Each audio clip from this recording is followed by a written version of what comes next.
Philippe Joubert, bonjour. Bonjour Isabelle. Alors, vous êtes fondateur de Chouette Copro et vous allez être très prochainement exposant au Salon de la copropriété qui se tiendra les 21 et 22 novembre à la Porte de Versailles. Alors, pour les visiteurs du salon, pouvez-vous vous présenter et bien sûr nous en dire un peu plus sur votre activité? Oui, bien sûr. Donc, d'abord, merci beaucoup pour l'interview. Donc, moi, je suis en effet le cofondateur et président de Chouette Copro. Chouette Copro, c'est une start-up qui a 2 ans et demi d'existence maintenant. Et donc, nous, on adresse en fait la problématique de l'entretien dans les parties communes d'une copropriété et lié à ça, finalement, le manque de communication parce que moi, occupant dans mon immeuble, finalement, je suis assez démuni quand je dois signaler le fait que l'ampoule du 2e étage, pour prendre cet exemple-là, est grillée. Je ne sais pas si mon voisin a lui-même déjà signalé au syndic. Je ne sais pas si le syndic a pris en compte la demande. Et je ne sais pas où en est la résolution. Résultat, les différents copropriétaires sont désengagés de la vie de la copropriété, de la vie technique. Et cette frustration peut générer aussi une augmentation des charges de manière très concrète, puisque les gens vont moins respecter les parties communes. Derrière, côté professionnel, il y a aussi une problématique liée au manque de transparence. Lié en fait au fait que les syndics ont de multiples sollicitations, parfois sur des signalements de même nature, et puis sur le fait qu'en effet le syndic et c'est bien connu a une mauvaise image. Et donc nous, par rapport à toutes ces problématiques-là, on apporte une solution à travers une plateforme collaborative digitale, puisqu'en effet on est sur du digital, qui va permettre de réunir l'ensemble des parties prenantes autour de l'entretien de l'immeuble, et puis simplifier justement la gestion technique de l'immeuble. Et donc, quand je parle de l'ensemble des parties prenantes, on parle des copropriétaires, donc des occupants, bien sûr, du conseil syndical qui va avoir aussi un statut particulier sur la plateforme, et puis de l'autre côté, des professionnels, donc du syndic et des prestataires techniques. Donc, très concrètement, comment ça fonctionne? Ça fonctionne avec un smartphone ou tout type d'écran, un ordinateur suffit aussi, où les occupants vont pouvoir se connecter, signaler un problème, ils peuvent prendre une photo, derrière, ça génère une alerte email vers l'ensemble des occupants qui savent que quelqu'un s'est donné la peine de signaler. Le syndic va qualifier le problème et va mobiliser un prestataire de l'immeuble si besoin, qui lui va rendre compte via la plateforme. Résultat, l'ensemble des copropriétaires sont avertis et on recrée ce phénomène d'engagement finalement. D'accord. Donc, c'est un bénéfice pour les copropriétaires, bien sûr, pour les professionnels de l'immobilier et les syndics également.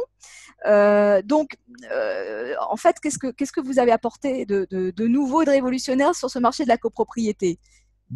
On apporte d'abord cette capacité pour les copropriétaires, d'ailleurs qu'ils soient occupants ou bailleurs, donc pour tous les investisseurs locatifs, d'avoir un droit de regard et d'être en capacité de se réapproprier leur espace commun pour valoriser leur patrimoine.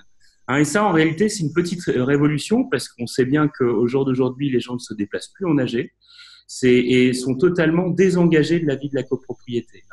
Et donc nous, on va recréer ce lien utile sur ce que moi j'appelle vulgairement l'ascenseur qui fonctionne pas. C'est quand même un vrai point d'utilité publique de savoir quand est-ce qu'il sera réparé, et de faire en sorte que les gens puissent prendre soin de leurs biens communs pour valoriser leur patrimoine. Ce qu'on crée évidemment en termes de bénéfices pour le syndic, c'est d'abord de simplifier son métier parce qu'on va générer beaucoup moins de sollicitations pour lui, et puis on va lui permettre de valoriser aussi son métier et justement on va travailler sur le faire savoir, et faire en sorte qu'il puisse le plus possible montrer toute la partie immergée de l'iceberg sur son métier. Oui, justement, Philippe, à ce propos, donc bon, moi je pense que pour les copropriétaires, il y a cette notion de confort et de sécurité aussi. Bon, ça c'est vraiment important. Et pour les professionnels, je suis tout à fait d'accord. Je pense que ça améliore la communication et ça donne un peu une idée du travail que réalise le syndic qu'on ne voit pas toujours. Et là, pour le coup, on est informé de ce qui se passe. Ça peut prendre du temps, mais on sait qu'à un moment donné, il y a eu une action, il y a eu un appel, et bon, voilà. Donc le syndic ne maîtrise pas tout non plus, hein, donc voilà. Donc parfois, on dépend aussi de fournisseurs, de prestataires, d'entreprises.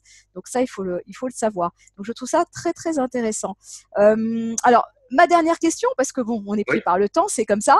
Alors, votre actualité, racontez-nous un petit peu ce que vous faites en ce moment, et puis également ce que vous allez faire un peu plus tard, s'il y a des développements ou des évolutions à venir. Bien sûr, donc 2 choses. La première, c'est qu'on a lancé une enquête auprès d'un panel de nos utilisateurs occupants, donc en l'occurrence 3000 d'entre eux, qui a révélé 2 chiffres.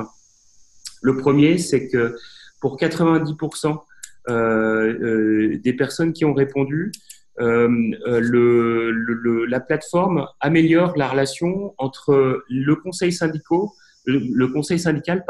et les occupants. Ce qui montre aussi qu'il y a un enjeu pour le conseil syndical, un peu les mêmes que le syndic finalement, d'être moins sollicité et puis de valoriser leur action. On n'oublie pas que le conseil syndical, ce sont des bénévoles, et donc il y a aussi un enjeu d'améliorer la communication. Deuxième chiffre, justement, auprès des syndics, l'enquête a révélé que 3 occupants sur 4 ont une meilleure image de leur syndic à travers l'utilisation de la plateforme Chouette CoPro. Donc ça nous conforte dans cette vision de toujours apporter plus de visibilité, une meilleure transparence aussi pour le syndic, et plus de valeur sur son métier pour évidemment lui permettre de mieux fidéliser ses clients. Donc ça, c'est la première actualité. Et puis la deuxième, on a développé des nouvelles fonctionnalités sur la plateforme pour enrichir évidemment l'expérience d'utilisation. Et là, on s'est concentré sur le métier du syndic, justement, avec deux nouveaux modules qu'on a développés. Le premier, sur la visite d'immeuble, pour simplifier le parcours d'utilisation et faire en sorte que le syndic puisse se conformer à cette obligation réglementaire dans le cadre de la loi Allure de manière beaucoup, beaucoup plus simple. Ça, c'est le premier enjeu. Puis le deuxième enjeu, on apporte une réponse sur la déclaration de sinistre, mais en mode dématérialisé. Et là, c'est pareil, on s'est rendu compte que les syndics passent énormément de temps à gérer des sinistres. C'est un vrai pensum administratif et en termes de suivi pour eux. Et derrière, toujours dans cette dimension collaborative, où l'enjeu, c'est que les copropriétaires, les occupants, l'ensemble des parties prenantes puissent être autour du dossier et communiquer de manière beaucoup plus fluide. Bon, et je pense qu'on en sait beaucoup plus, et on incite réellement les visiteurs du salon à venir vous rencontrer, qu'ils soient, on l'a compris, copropriétaires, membres du conseil syndical, occupants, syndics, gestionnaires, voilà. Donc tous ont un intérêt à vous rencontrer sur ce salon. Philippe Joubert, moi-même, je serai ravie de vous retrouver très prochainement au mois de novembre. Et je vous souhaite plein de belles choses, plein de beaux développements, et je vous dis à très bientôt. Merci au revoir. beaucoup. Merci, au revoir.